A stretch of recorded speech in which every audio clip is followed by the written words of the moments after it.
What is going on, guys? Welcome back to another episode of Sloppy Saturdays. And today we're going to talk about Caleb Downs' medical flag that did occur during the NFL Combine. Now, if anybody knows me, they know how much I love Caleb Downs, how he's been one of my favorite players the last 2 years that we've been doing this podcast, how I also believe he is the best player in this NFL draft. So if you guys know me, you guys know this video was coming. Now, I'm not going to lie to you guys before I start this episode. I do really think this video is a little bit out of my comfort zone when we're talking about injuries, pre-existing injuries, when we talk about injuries that could happen in the future. Like, again, I'm not a medical expert. I'm not a doctor. I just did my research on this case and everything around it.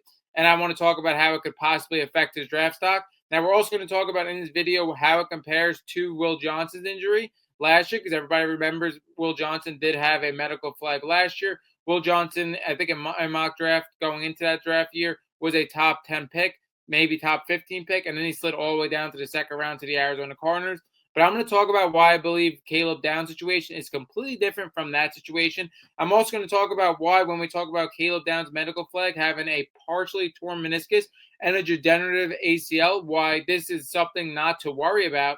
I'm going to talk about it all. Let's get right into it. So when we talk about Caleb Downs, how he has the partially torn meniscus, I do think this is definitely the least to worry about out of the two injuries. When we look at a partially torn meniscus, it shows cartilage damage in the knee and that he could play on this. But again, he does maybe need to require surgery down the line if this thing is confirmed. And then I don't think it's going to dramatically impact his career when we do look at torn meniscuses, but it can really maybe hinder his durability down the line. But the degenerative ACL is something that I think is absolutely huge. When we talk about a torn ACL for any player, it's basically something that could dramatically affect their career. Then for a safety, it's possibly the worst injury you could have, a torn ACL. When we look at a degenerative ACL, this means the ACL isn't torn, but it has wear and tear that can show structural risk. And then not only that, you could be at a high risk of injury, like I said, to this torn ACL with this degenerative ACL and the wear and tear on it. Now, again, I think, if that does get confirmed, that could really slide down his draft stock. When we look at the two, when you look at a partially torn meniscus and a degenerative ACL, you must be saying, like, why are you not worried about this? This sounds like completely awful. I'm going to discuss why I'm not worried about this and why I believe a lot of this is really smoke with his medical flags. Why I believe this is smoke. One, when we look at Caleb Downs, he has absolutely like no injury history at all. He didn't miss any time this year due to any of this. And also, when we look at Caleb Downs, he has no surgery history at all. So, again, his medicals are basically clean from a past standpoint. Also, why I'm not worried about this, because a lot of time with medical flags, it comes down to teams trying to get players to be pushed down the board, especially elite prospects like Caleb Downs. Why I'm not worried about this, his family denied this. Obviously, you're going to say, of course, his family denied this. But other than that, a majority of other teams also denied these reports as well. So it's showing, again, maybe teams in the back end of the teens and maybe the 20s are just trying to get him to slide down. And then also analysts came on the Pat McAfee show as well. We all know Pat McAfee as being one of the most trusted sports shows out there. And they also denied the reports as well. So when you look at Caleb Downs, he has no injury history pretty much whatsoever.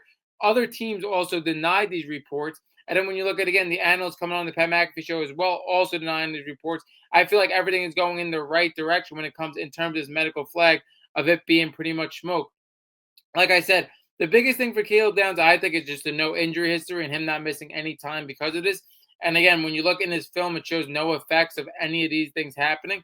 And again, it can be a little unethical for teams as well when you look at teams trying to find any stretch, any minor abnormality to basically put out there to possibly have a player slide down. Again, you're affecting a player's like well-being, you're affecting where they go in the draft. And again, you're really essentially trying to stretch the truth, almost lying about some of these cases.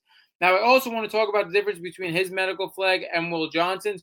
Will Johnson, like I said, was a premier corner in last year's draft. I think it definitely was. He was fighting for the number one spot with Jahdae Barron. This guy was a top 10, top 15 pick based on his play. But when we look at Will Johnson, his medical flag being completely different from Caleb Downs, I do think it really comes in terms of injury history. Like I said, Caleb Downs had no injury history this year, no major surgeries, nothing in the last couple of years.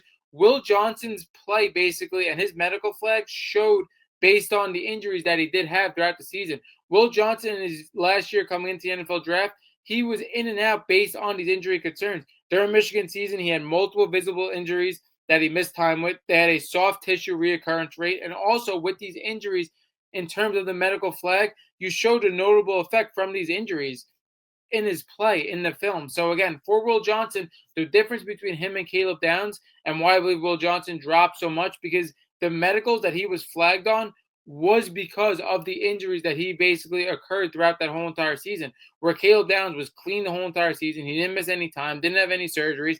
There was nothing that really you should be concerned about throughout this whole season with Caleb Downs' medical history until his stuff came out. So again, the reason why I think you aren't necessarily have to worry about Caleb Downs and this thing because multiple other teams denied the report. We saw analysts denied his report. His family denied the report. And then when you look at a situation compared with Will Johnson's situation, his medical flags was a direct result of the injuries he faced throughout that season. And again, on Will Johnson's film, it showed the effects of those injuries. So it was a lot more to worry about. Like I said, Caleb Downs is pretty clean. Now I'm going to talk about scenario A, scenario B, and scenario C on what could happen to his draft stock. Now, scenario A, which I think is the most likely scenario, I think his draft stock basically remains the same because, again, I think this is really just a rumor. And again, if nothing really comes out and is confirmed, whether it's a torn meniscus or whether it's a degenerative ACL or both, I don't think anything's going to be confirmed with this because, like I said, multiple analysts, multiple other teams came out and said this was not true. Now, if he does just have the partially torn meniscus, again, like I said, I don't think it's going to affect his career too much long term. If he has the partially torn meniscus, maybe he slides a little bit down back in top 10, but I do think he remains in the top 10. If he does have the degenerative ACL, I think that's going to be something that, if that is confirmed, that could completely hammer his draft stock. We're looking at teens and then maybe possibly in the 20s for Caleb Downs. The other thing, Caleb Downs compared to Will Johnson, why I like Caleb Downs' stock so much more is because Caleb Downs, again, I think he just had a higher stock to begin with. I mean, is a guy that was projected to be a top 5 pick. Is a guy that's projected to be a generational player at his position. Will Johnson, again, really good player, top corner in the draft. But again, for him sliding down, I don't think he had much draft stock hype in comparison to Caleb Downs. Also, the other thing with Will Johnson, why I believe his medical flags were true, because again, when you look at him with the Arizona Cardinals this season, I do think he showed that he could be a great player for them. But at the same time, he did miss 5 games, so it did show that these medical flags were something to worry about.